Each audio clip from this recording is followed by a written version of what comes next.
आनंदी, सांग ना, तू बॉसना आधीपासूनच ओळखतेस ना? शालू म्हणाली. शालूकडे पाहून आनंदी गालात गोड हसली. ओळखते, हलकीच मान हलवून हो इशाऱ्याने म्हणते ती. काय? मग हे तू मला आधी कधीच का नाही सांगितलंस आनंदी? शालू आता रागवून तिच्या चेअरमध्ये बसते. शालू, अगं मी बॉसना ओळखत होते, पण ते आपल्या ऑफिसचे बॉस आहेत हे नव्हतं माहीत मला, आनंदी म्हणाली. म्हणजे काय? शालूने विचारलं तिला. आनंदी, बॉस आणि माझी भेट माझ्या गावी झालेली. त्या गोष्टीला कित्येक महिने उलटून गेले. त्यानंतर आजच मी त्यांना पाहते. काय? खरं बोलतेस तू? शालू म्हणते. हो ग शालू, खरं बोलते मी. तुझ्याशी मी कधी खोटं बोलले का? बाकीचं सगळं मी घरी गेल्यावर सांगते तुला बोलून आनंदी तिच्या चेअरमध्ये बसते. ऑफिस सुटल्यानंतर आनंदी आणि शालू दोघीजणी घरी जायला निघालेल्या. त्यांच्या वाटेत हेमा आडवी येते. आनंदीला बोलते, काय ग तू स्वतःला अतिशहाणी समजतेस का? तुझ्यामुळे मला धैर्याने ऑफिसमधून काढून टाकलं. सोडणार नाही तुला मी. कोण आहेस कोण ग तू? एक फडतूस एम्प्लॉई आहेस. तुला मी जास्त दिवस ऑफिसमध्ये टिकून नाही देणार. त्या दोघी हेमा अचानक त्यांच्यासमोर येऊन बडबडू लागली ते पाहून थोडं घाबरून तिचं बोलणं शांत राहून ऐकू लागल्या. दोघीही आता एकमेकींचा हात पकडून तिला इग्नोर करून चालू लागल्या. त्यांना तसं जाताना पाहून हेमा आणखीनच रागाने चरपडली. यांना ॲटिट्यूड तरी किती आहे तो बघा. काल परवा आलेल्या यांच्यात एवढी हिंमत आली कुठून? त्या दोघींना पाठीमागून पाहत स्वतःशी बोलत होती हेमा. शालू म्हणते, आनंदी, तू काहीच का बोलली नाहीस हेमाला? अशी का सरळ निघून आलीस? आता तू त्या हेमाला सोडलं तर ती पुन्हा पुन्हा तुला त्रास देईल. शालू, अगं रस्त्यामध्ये उभं राहून कशाला उगाच वाद घालायचा तिच्यासोबत असं वाटलं मला. आणि तसंही तिचा जॉब गेला आज म्हणून ती चिडले. सोड तिला. ती दुःखी आहे आज. ती दुःखी आहे. आणि तुझं काय आनंदी? तिने तुझ्या कानाखाली मारली तेही तुझी काही चूक नसताना तू दुःखी नव्हतीस का तेव्हा? सोड ना शालू. जाऊ देत ते आता. ती चुकीचं वागली म्हणून आपणही चुकीचं वागायचं का? जाऊ दे, मलाच नाही बोलायचं तुझ्याशी या विषयावर, शालू चिडून बोलते आनंदीला. त्या दोघी काही वेळाने घरी पोहोचल्या. आऊने आनंदीचा नंबर घेतलेला पण आनंदीला अजून कॉल नव्हता केला त्यांनी. आज आनंदीला कॉल करतात त्या. हॅलो आनंदी, ओळखलंस का मला? बोलतात समोरून. आजी बोला ना. ओळखलं मी तुम्हाला. तुमचा नंबर सेव्ह आहे माझ्या मोबाईलमध्ये. अगं हो की आनंदी, मी विसरलेच होते हे. आजी कशा आहात तुम्ही? आनंदी विचारते. आता मी फोन केल्यावर विचारतेस काय ग?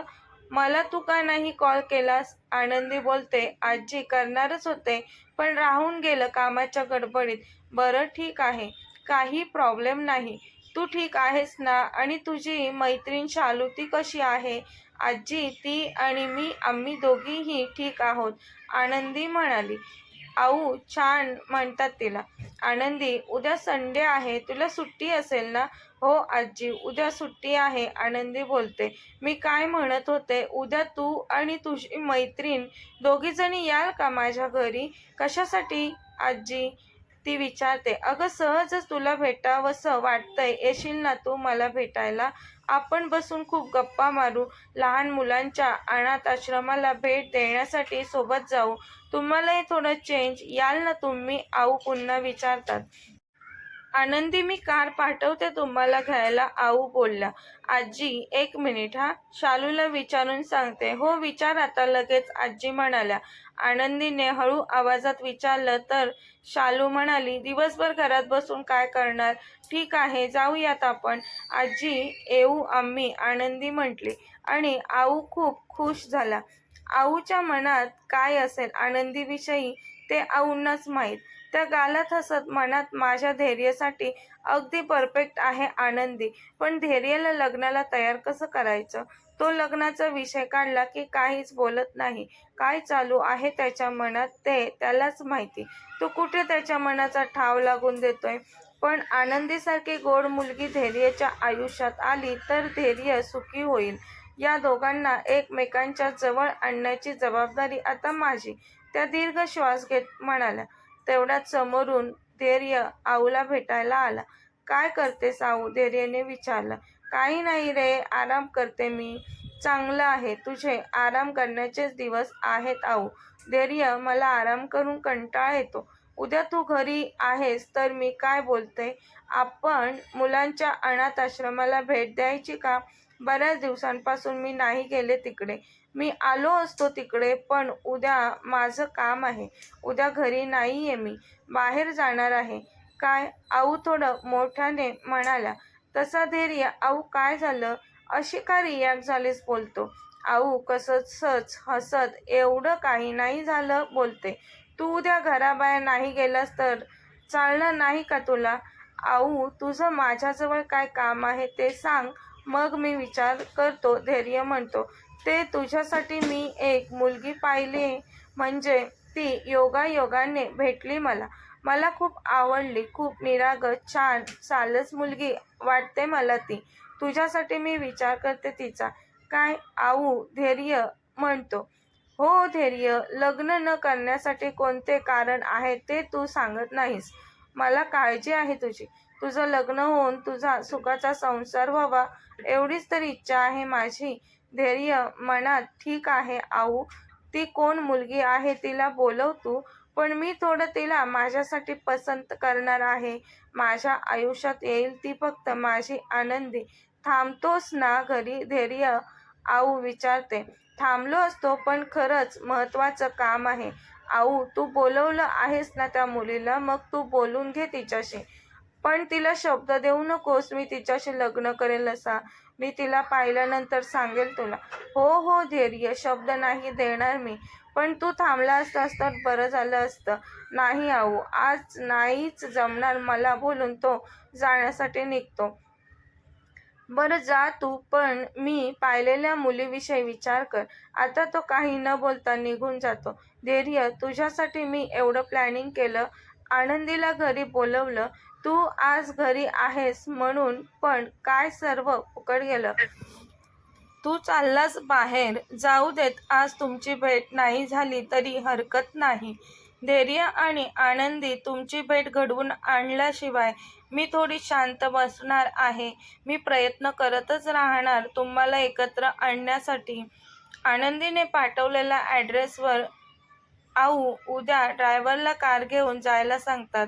दुसऱ्या दिवशी सकाळी ड्रायव्हर त्या दोघींना पिकअप करण्यासाठी आऊने त्याला सांगितलेल्या ॲड्रेसवर जातो.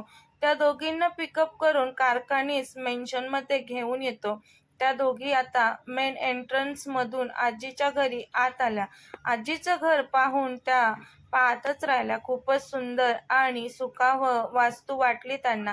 आनंदी, शालू एकमेकींचा हात पकडून आत आलेल्या. आत आल्याबरोबर आजी खूपच श्रीमंत आहेत याची त्यांना जाणीव झाली. शालू म्हणाली, आनंदी, कसलं भारी घर आहे आजीचं. हो ना, आनंदी सर्वत्र नजर फिरवत म्हणाली.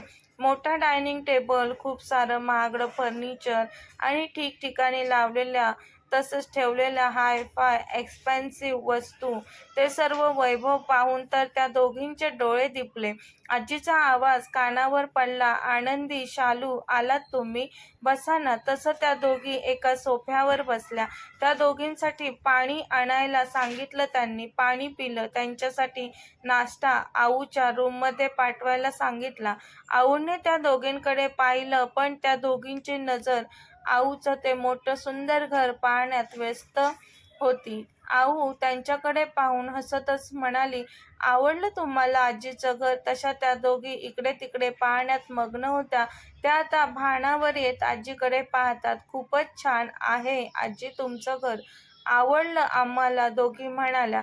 बरं चला आपण माझ्या बेडरूममध्ये बसू. त्यांना त्यांच्या बेडरूममध्ये घेऊनच आल्या आऊ. तुम्हाला फ्रेश व्हायचं असेल मुलींनो तर जा वॉशरूममध्ये फ्रेश होऊन घ्या.